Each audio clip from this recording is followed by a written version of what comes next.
First contact. First strike. The SSV Horizon dropped out of warp with a thunderous crack that reverberated through its titanium hull. Captain Maya Chen steadied herself against the command console as the inertial dampeners struggled to compensate. The view screen flickered to life, revealing the Epsilon Eridani system in all its glory. A yellow star much like Earth's sun, with its family of planets spinning in eternal dance. Warp transition complete, Captain. All systems nominal, reported Lieutenant Commander Raj Patel, his dark eyes focused on the navigation console. We've arrived at the designated coordinates. Captain Chen nodded, her expression serious. The Horizon wasn't supposed to be here. This was meant to be a routine test of Earth's new warp drive technology, humanity's first reliable faster-than-light propulsion system. The calculations had been triple-checked. This system should have been uninhabited. Yet the view screen told a different story.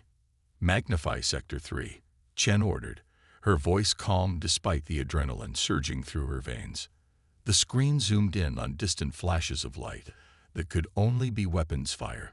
2 fleets engaged in combat, one composed of sleek, silver vessels that moved with fluid grace, the other blocky dark ships that seemed to absorb the very starlight around them. Analysis, Chen demanded. Dr. Elena Novak, the ship's xenobiologist, spoke up from her station. The silver vessels appear to be protecting civilian transports evacuating from the third planet. The Dark Fleet is systematically targeting those transports. This appears to be a genocide in progress, Captain. Chen's jaw tightened. Humanity's first contact with alien life, and they'd stumbled upon an interstellar war. The United Earth Defense Force had strict protocols for first contact scenarios.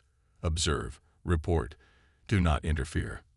But there was no way to report back to Earth in real time from this distance. By the time their message reached home and orders returned, everyone on those transports would be dead. Tactical assessment, Chen requested. Commander Victor Hayes, a veteran of the Mars conflict, studied his displays. The Silver Fleet is outmatched, Captain. Superior technology, perhaps, but they're outnumbered 3-1.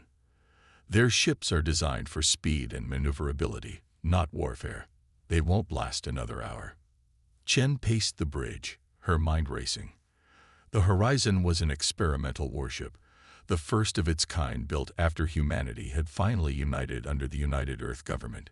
It carried weapons designed to fight theoretical alien threats. Now those threats were real, and a choice had to be made. Commander Hayes, battle stations. Charge all weapon systems. The bridge erupted into controlled chaos as red alert klaxons sounded throughout the ship. Lieutenant Patil turned in his chair, his expression concerned. Captain, the non-interference directive was written by bureaucrats who never imagined we'd witness a massacre. Chen finished. I'll accept full responsibility for this decision. Record it in the log. Chen took her seat in the command chair, her posture rigid. Let's introduce ourselves to the neighborhood. The Horizon accelerated toward the battle, its experimental stealth systems engaged. As they approached, the full scale of the devastation became clear. Dozens of the silver ships were already destroyed, their wreckage forming an impromptu graveyard around the embattled planet. We're in weapons range, Hayes reported. Target the lead vessels of the aggressor fleet. Focus on propulsion systems. Targeting solutions acquired. Chen took a deep breath. This moment would go down in human history, for better or worse. Fire. The Horizon shuddered as its main cannons launched a volley of hypervelocity tungsten rods, accelerated to a significant fraction of light speed. There was no explosion, no dramatic flash, just pure kinetic energy as the rods tore through the shields of the lead dark vessel as if they weren't there, shredding its propulsion system and sending it spinning out of control. For a heartbeat, the battle seemed to pause as both alien fleets registered the presence of a new combatant. Then all hell broke loose. They've detected us, Hayes reported unnecessarily as the dark ships began to reorient toward the Horizon. Incoming weapons fire. Evasive maneuvers, pattern Echo 7. Chen ordered. Prepare second volley. The Horizon danced through space with impossible agility, its revolutionary inertial dampeners allowing maneuvers that would have killed a human crew on any other vessel. The dark ships fired strange, pulsing energy beams that seemed to distort space itself where they passed. Their targeting systems are impressive, Hayes noted with professional admiration. Adjusting countermeasures. The ship launched a cloud of specialized drones, another uniquely human innovation, that began broadcasting contradictory sensor data, confusing the enemy's targeting systems. Fire second volley. Target their command vessel. Again the ship shuddered, and this time the kinetic penetrators found their mark on what appeared to be the largest of the dark ships. Its shields flared briefly before failing completely, and the rods tore through its central structure, causing cascading failures that resulted in a spectacular silent explosion.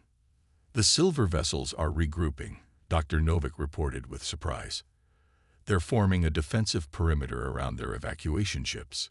Open a communication channel, Chen ordered. All frequencies. Basic mathematical sequences to establish common ground. Minutes passed as the battle continued, the Horizon's unconventional weapons proving devastatingly effective against the dark ship's energy-optimized defenses. Finally, the communication system chimed. We're receiving a response, Captain. Lieutenant Kira Yoshida announced from the communication station. It's translating through our systems remarkably fast. Their language structure has similarities to our own. Put it through, Chen ordered. A melodic voice filled the bridge, speaking accented but understandable English.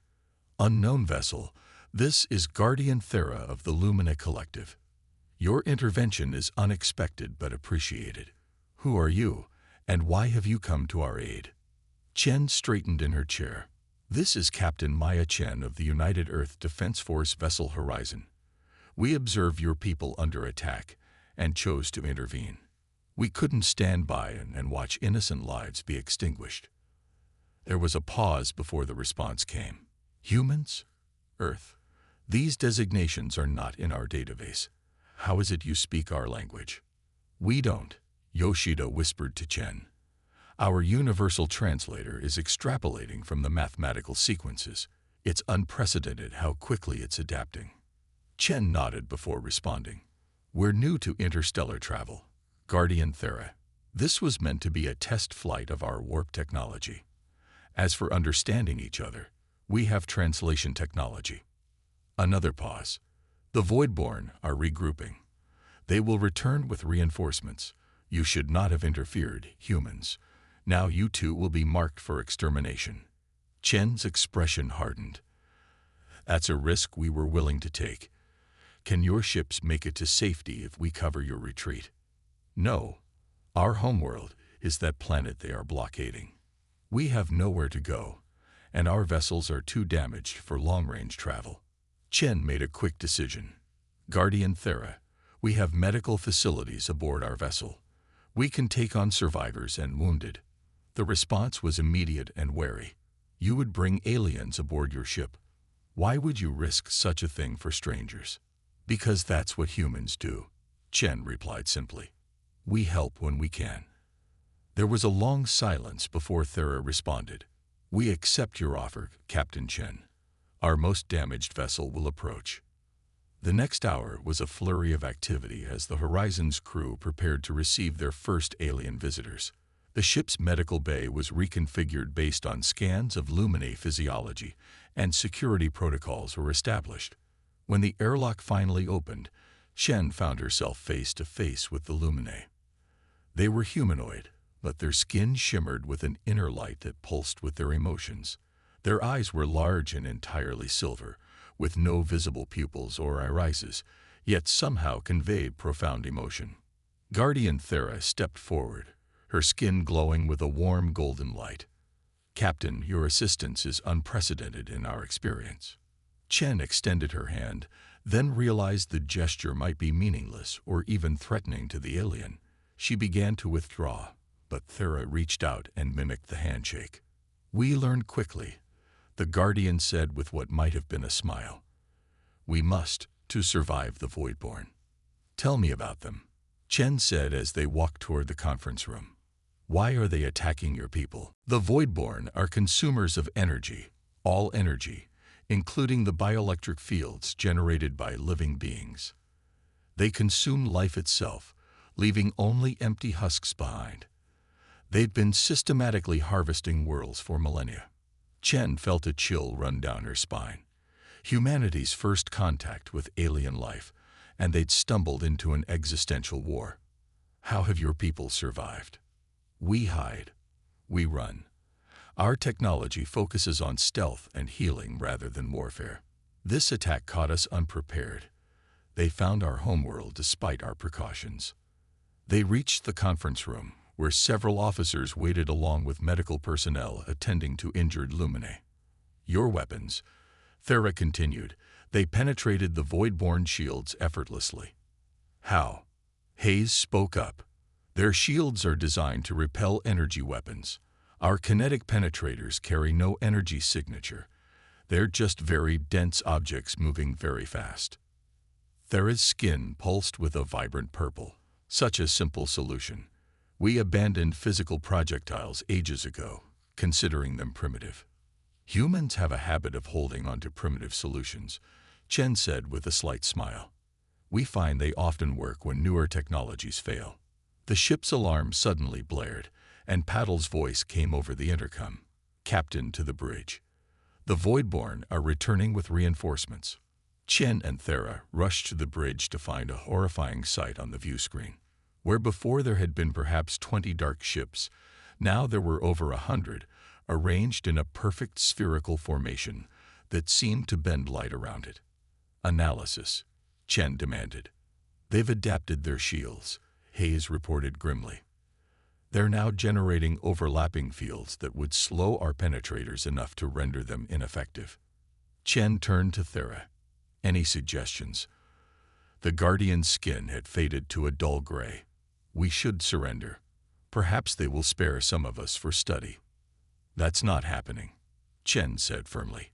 Humanity doesn't give up that easily. She turned to her crew. Options. Dr. Novak spoke up from the science station. Captain, I've been analyzing the Voidborn communication patterns. They use quantum entanglement for data transmission, essentially instantaneous across any distance. That's how they coordinated reinforcements so quickly. And how does that help us? Chen asked. It was Yoshida who provided the answer. The Lumine communication technology, it's designed to be adaptable. That's why our translator worked so quickly. If we could modify it to interface with the Voidborn systems, we might be able to introduce a virus or at least disrupt their formation. Chen nodded. Guardian Thera, would you be willing to share your communication technology with us? The Guardian hesitated, then her skin shifted to a resolute blue. To save my people, yes. But what you suggest would take days to implement. We don't have days, Hayes pointed out. Those ships will be in firing range in 20 minutes. Chen looked at her crew, then at their alien guests, two species that had never met before, now forced into cooperation by a common enemy. What they needed was a bridge between their technologies, something that could make one work with the other immediately. I might have a solution, she said slowly, her mind racing ahead. But it's going to require trust on both sides. As the Voidborn fleet approached, their dark ships seeming to devour the very starlight around them, humans and Lumine worked frantically to implement Captain Chen's desperate plan. A plan that would either save both their species or doom them to extinction. The Alliance of Worlds. 15 minutes until they're in optimal firing range, Hayes announced, his voice steady despite the tension filling the bridge of the SSV Horizon.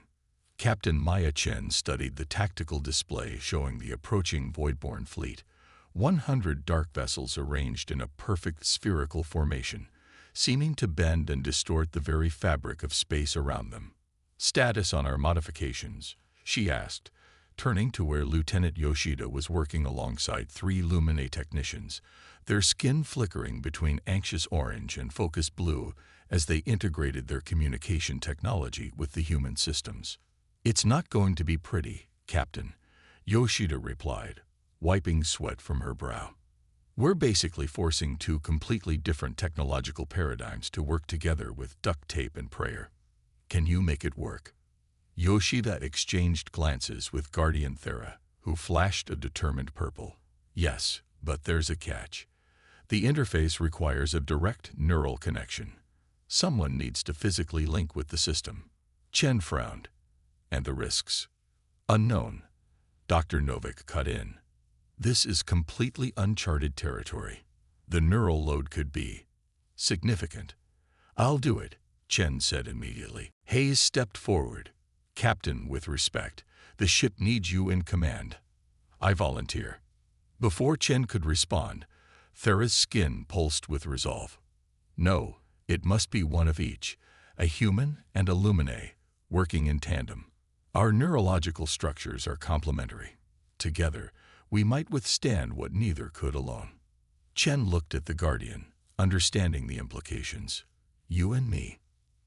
Thera nodded, her silver eyes somehow conveying both fear and determination. Yes, I have the strongest neural capacity among my people here, and you are clearly the most adaptable among yours. 10 minutes to contact, Hayes warned. Chen made her decision. Make it happen. Commander Hayes, you have the con. If this doesn't work. She left the sentence unfinished. Everyone on the bridge knew what was at stake. In the science lab, Chen sat across from Thera as Yoshida and the Lumine technicians made final adjustments to what looked like a jury-rigged mess of human and alien technology. At its center was a crystalline sphere that pulsed with inner light, a Lumine neural interface modified to accommodate human brainwaves. The plan, Chen said, wanting clarity one final time, is to use this connection to directly access the Voidborn command network.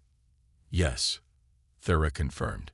Our technicians have identified a vulnerability in their quantum communication system. Their instantaneous coordination is their strength, but it could become their weakness. If we can introduce chaotic data patterns directly into their network, it may disrupt their formation long enough for your weapons to be effective again. Chen nodded, trying not to show her apprehension. And neither of our species has ever tried anything like this before. The Lumine have never encountered humans before today, Captain, Thera said with what might have been a smile.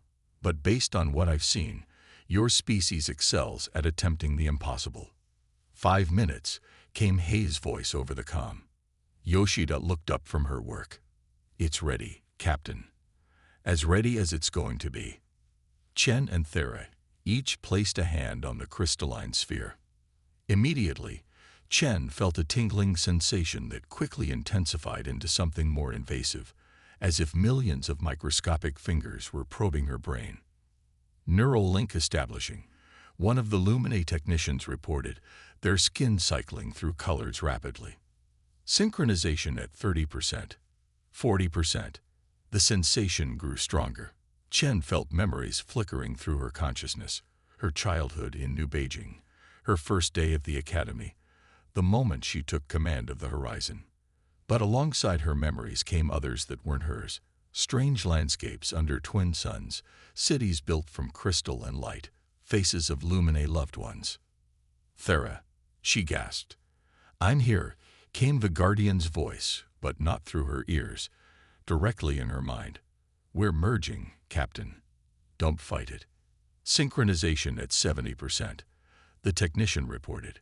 Preparing to initiate quantum intrusion sequence. 3 minutes to Voidborn firing range. Hayes' voice seemed distant now. Chen felt herself expanding, her consciousness stretching beyond the confines of her body. She could feel Thera's presence intertwined with her own, their minds forming something new, something greater than either alone. Ready? Thera's thought voice asked. Ready, Chen confirmed. Together, they reached out through the quantum network, a bizarre space of pure information that followed no rules of physical reality. Chen's analytical human mind provided structure, while Thera's intuitive Lumine consciousness guided their path. Together, they navigated the alien architecture of the Voidborn network. We're in, Thera communicated. The target is ahead. In this realm of pure data, the Voidborn command network appeared as a dark lattice of interconnected nodes, each pulsing with malevolent purpose. But as they drew closer, Chen sensed something unexpected, an undercurrent of pain, of desperation. Wait, she thought to Thera. Something's not right. There's more here than we realized. She pushed deeper, Thera following her lead. The Voidborn consciousness recoiled at their intrusion but couldn't repel them completely. And in that moment, Chen understood. They're dying, she realized. Their entire species. They consume energy because they're starving. Their own sun is failing. That doesn't justify genocide. Thera's thought was tinged with centuries of witnessed atrocities. No, Chen agreed, but it explains it. Together, they probed further, uncovering the truth. The Voidborn were refugees themselves, fleeing the collapse of their home system. Their terrible hunger was the result of evolutionary adaptation to dwindling resources. They consumed the energy of other living beings because they had no alternative. 1 minute to firing range, Hayes' distant voice reported. We need to act, Thera urged. Whatever their reasons, they will destroy my people and yours, if we don't stop them. Chen hesitated, an idea forming. Not the original plan. Something else. And she shared her thought directly with Thera, who recoiled initially, then understood. Instead of introducing chaos to disrupt the Voidborn network, they began reshaping it, reconfiguring the command protocols that governed the fleet's formation. It was delicate work, requiring both Chen's innovative thinking and Thera's intimate knowledge of quantum communications. 30 seconds, Hayes warned. Almost there, Chen thought, sweat beading on her physical body as her mind worked in the abstract realm of the network. The Voidborn recognized the intrusion too late.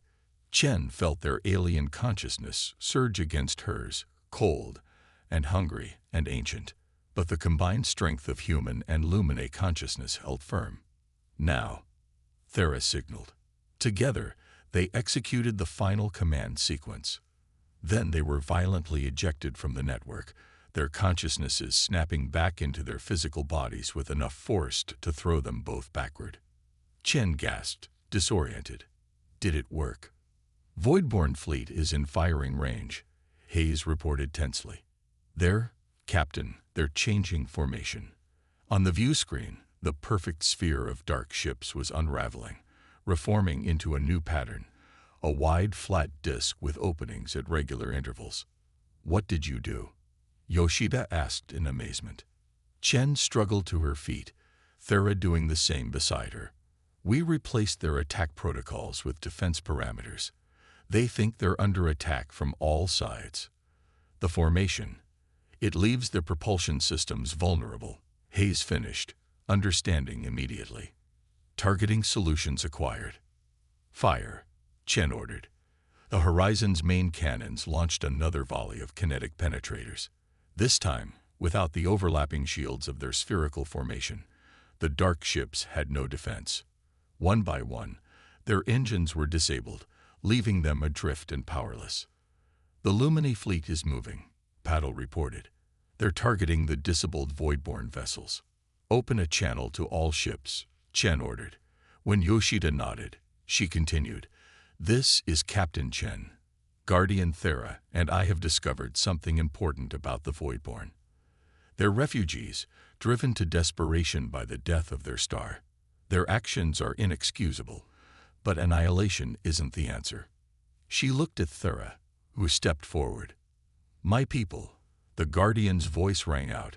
The humans have shown us another way today.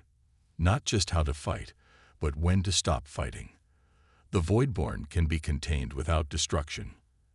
Hours later, as the combined human and Lumine forces secured the disabled Voidborn vessels, Chen stood in the observation lounge with Thera, watching as specialized Lumine ships began constructing containment facilities around the Dark Fleet. What will happen to them? Chen asked. They will be studied, Thera replied. Perhaps in time, we can find a way to help them, channel their hunger toward non-living energy sources. It won't be easy, There's much blood between our peoples. And what about us? Chen gestured between herself and Thera. We've seen each other's minds. That's intimate. Thera's skin rippled with a color Chen now recognized as amusement. Indeed, you humans are strange creatures, so young, so impulsive, yet capable of such compassion and insight. The Lumine High Council will want to establish formal relations with Earth. I'm not sure I'm qualified to be an ambassador, Chen said wryly. You were qualified enough to save 2 civilizations today, Thera countered. 3, if we count the Voidborn. Her expression grew serious. There are other threats in this galaxy, Captain. Other species who will not share your restraint when they discover Earth. Your people would benefit from allies. Chen considered this. The Horizon had been built with the theoretical possibility of hostile aliens in mind, but today had proven the reality was far more complex. An alliance, she mused. Earth's bureaucrats will have a field day with this. As will the Lumine Council, Thera agreed. But they cannot argue with results. When your ship entered this battle, everything changed, not just for my people, but for this entire sector of space. Chen turned from the viewport to face her alien counterpart.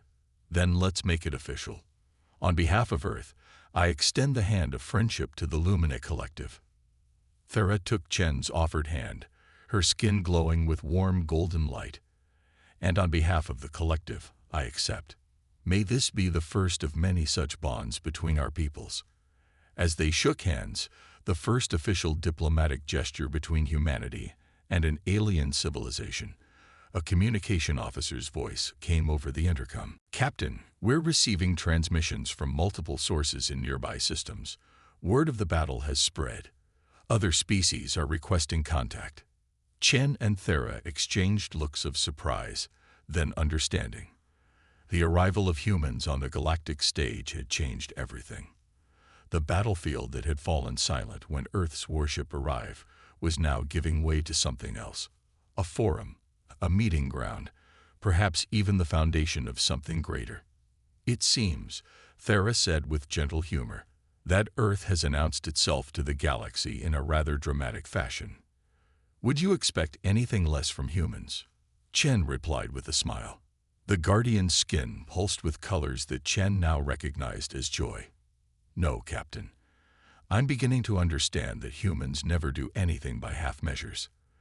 The galaxy will never be the same, and that may be exactly what it needs. As Chen prepared to meet representatives of yet more alien species, she reflected that the Horizon's test flight had turned into something far more significant. Humanity's first step into a larger universe, one filled with wonders and dangers in equal measure. And thanks to a moment of moral clarity amid battle, they were taking that step not as conquerors or victims, but as peacekeepers and allies. The stars themselves seemed brighter somehow, full of new possibilities. For the first time in human history, Earth was not alone, and the universe was watching.